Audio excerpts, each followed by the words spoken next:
അച്ഛന്റെ പേരോട് കൂടെയാണ് പൃഥ്വിരാജ് സിനിമയിൽ എത്തിയതെങ്കിലും പിന്നീട് മികച്ച അഭിനയ പ്രകടനത്തോടെ തന്റേതായ ഇടം കണ്ടെത്താൻ പൃഥ്വിരാജിന് സാധിച്ചു. ഇപ്പോൾ ഒന്നിനു പിറകെ ഒന്നൊന്നായി മലയാളത്തിൽ വിജയങ്ങൾ നേടി ജൈത്രയാത്ര തുടരുകയാണ് പൃഥ്വിരാജിന്റെ പേരിൽ ഇപ്പോൾ തന്നെ ധാരാളം ഹിറ്റ് ചിത്രങ്ങളുണ്ട്. എന്നാൽ 3 ചിത്രങ്ങൾ കൂടി ആ പട്ടികയിൽ എഴുതി ചേർക്കാമായിരുന്നു പൃഥ്വിരാജ് കൈവിട്ടില്ലായിരുന്നുവെങ്കിൽ. ആ ചിത്രങ്ങൾ ഇവയാണ്. മല്ലു സിംഗ്. വൈശാഖ് സംവിധാനം ചെയ്ത മല്ലു സിംഗ് എന്ന ചിത്രം പൃഥ്വിരാജ് ഉപേക്ഷിച്ചതാണെന്ന് എല്ലാവർക്കും അറിയാം. പൃഥ്വിയെ നായകനാക്കി ഒരുക്കാനിരുന്ന ചിത്രത്തിന്റെ ഫോട്ടോഷൂട്ട് പോലും കഴിഞ്ഞതായിരുന്നു. അവസാന നിമിഷം പൃഥ്വിക്ക് മറ്റു ചിത്രങ്ങളുടെ തിരക്ക് വന്നത് കാരണം മല്ലു സിംഗ് ഉപേക്ഷിക്കേണ്ടി വന്നു. പകരക്കാരനായി എത്തിയത് ഉണ്ണി മുകുന്ദനാണ്. Diamond necklace. അതുപോലെ പൃഥ്വിരാജ് ഉപേക്ഷിച്ച മറ്റൊരു ചിത്രമാണ് ലാൽ ജോസ് സംവിധാനം ചെയ്ത ഡയമണ്ട് നെക്ലേസ്. പൃഥ്വിരാജ് കൈവിട്ട അവസരം ഫഹദിനാണ് ലഭിച്ചത്. ചിത്രം വലിയ വിജയമായി തീരുകയും ഫഹദിന്റെ കരിയറിൽ ഒരു മുതൽക്കൂട്ടായി മാറുകയും ചെയ്തു. Happy new year. മലയാളത്തിൽ മാത്രമല്ല ബോളിവുഡിലും ശ്രദ്ധിക്കപ്പെട്ട നടനാണ് പൃഥ്വിരാജ്. ഷാറുഖ് ഖാനൊപ്പം അഭിനയിക്കാനുള്ള ഒരു അവസരം ഇതോടൊപ്പം പൃഥ്വി ഉപേക്ഷിച്ചിട്ടുണ്ട്. ഹാപ്പി ന്യൂ ഇയർ എന്ന ചിത്രത്തിൽ അഭിനയിക്കാനാണ് പൃഥ്വിക്ക് ക്ഷണം ലഭിച്ചിരുന്നത്. പൃഥ്വി കൈവിട്ട 2 മലയാള ചിത്രങ്ങളും നടന് നഷ്ടം തന്നെ. പക്ഷേ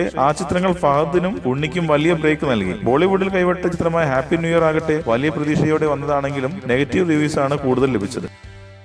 കൂടുതൽ സിനിമാ വാർത്തകൾക്കും വിശേഷങ്ങൾക്കും ഇപ്പോൾ തന്നെ സബ്സ്ക്രൈബ് ചെയ്യൂ മലയാളം ക്രിയേഷൻസ്.